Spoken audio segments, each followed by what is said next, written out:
bought into a retirement early and just came and lived in Georgia by herself. And I hated that. I hated when she was alone.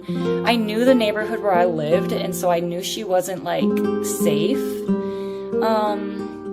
And it tore me apart, but she was not going to leave. She took it upon herself to be my voice, to be my representation, and to push back every time that something horrible was said about me. And my sister, for a while, she was working on her PhD.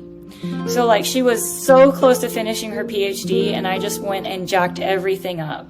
And she didn't fall apart. She said, I need to finish my PhD so I can support my sister, you know, so she can be more present.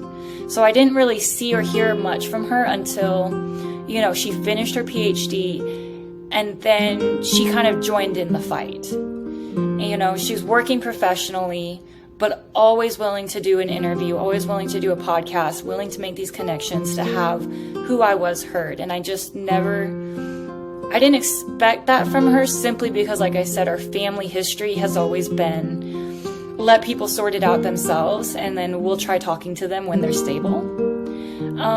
My family has gone through so much on my behalf. I mean, my biggest regret about all of this is not only did I violate an oath that I took, you know, to the NSA, to the United States, but this hurt them so much more than it hurt me. Like, I could take anything, but to know that it was hurting my family, that was the hardest part. That's the most guilt that I'll ever have.